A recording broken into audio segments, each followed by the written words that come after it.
সিরাজগঞ্জে ঋণের ফাঁদে ফেলে সর্বস্ব হাতিয়ে নেওয়ার অভিযোগ উঠেছে এনজিওগুলোর বিরুদ্ধে। কিস্তি শোধে দেরি হলেই চক্রবৃদ্ধি হারে ঘুরছে ঋণের টাকা।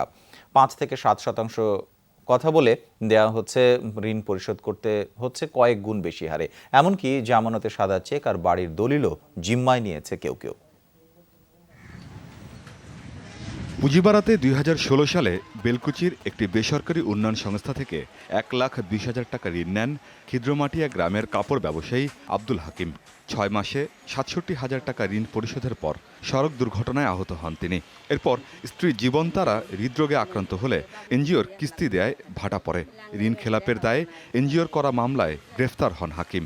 টাকা ৬০,০০০ টাকা দিছি, তারপরেও আমার স্বামী ৪ মাস ধরে জেলে থেকে দিছে। তা বাদেও দাবি করতেছে যে না ১,২০,০০০ টাকাই দেন, টাকার কোনো মাপ নাই, জেল খাটাইছে মাংনা। বাড়িও তাও খান্ডুক বেশ পারছায়, তাও ওই যে এই জায়গার বলে কাগজপাতি সব ব্যাংকে রেখে দিছে, সেই কাগজপাতিটাও দেয় না। এনজিও ঋণ নিয়ে আব্দুল হাকিমের মতো পথে বসতে হয়েছে সিরাজগঞ্জের অনেক ঋণ গ্রহীতাকে। তাদের অভিযোগ ঋণের সুদ ও আদায় পদ্ধতি নিয়ে।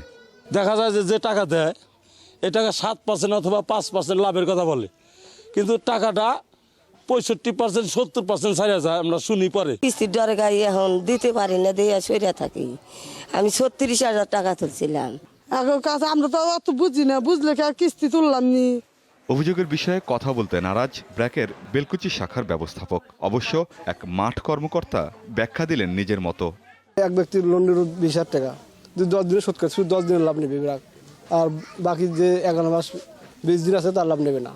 বেসরকারি উন্নয়ন সংস্থাগুলোর সাথে কাজ করে এমন সামাজিক সংগঠনগুলো চক্রবৃদ্ধি ঋণ ব্যবস্থাপনার সংস্কার চেয়ে দীর্ঘদিন ধরে দাবি জানিয়ে আসছে। একটা কিস্তি যদি তারা মিস করে, সেই কিস্তির যে টাকাটা জমে তার উপরে আবার সুদ হয়, বা সুদের উপর আবার সুদ হয়, এভাবে চক্রবৃদ্ধি হারে তারা সুদ নিচ্ছে। ইডিএফ নামে একটা লোন আছে দেখছি বাংলাদেশ ব্যাংকের, সেটা 1% লাভ। আবার ইএফ ফান্ড নামে একটা ফান্ড আছে যেখানে ১ কোটি টাকার ১ বছরে লাভ হলো ৮ টাকা ৯৪ পয়সা। দেখেন 4%, 1%, 2%, 0.5% এগুলো অ্যাভেলেবেল, কিন্তু বাস্তবতায় নাই। বিষয়টি খতিয়ে দেখার আশ্বাস দিলেন উপজেলা নির্বাহী কর্মকর্তা। অভিযোগ দাখিল করলে আমরা অবশ্যই সেই মিটিং উত্থাপন পূর্বক আমরা এটি তদন্ত করে প্রয়োজনীয় ব্যবস্থা গ্রহণ করব। তা প্রয়োজনীয় ব্যবস্থা হিসেবে আমরা এটি যদি প্রমাণ পাওয়া যায়, আমরা এনজিও বিষয়ক ব্যুরোর কাছে এই বিষয়ে লিখব। কৃষি ও তাঁতশিল্প নির্ভর অঞ্চল হওয়ায় সিরাজগঞ্জে ক্ষুদ্র ব্যবসায়ীর সংখ্যা বেশি।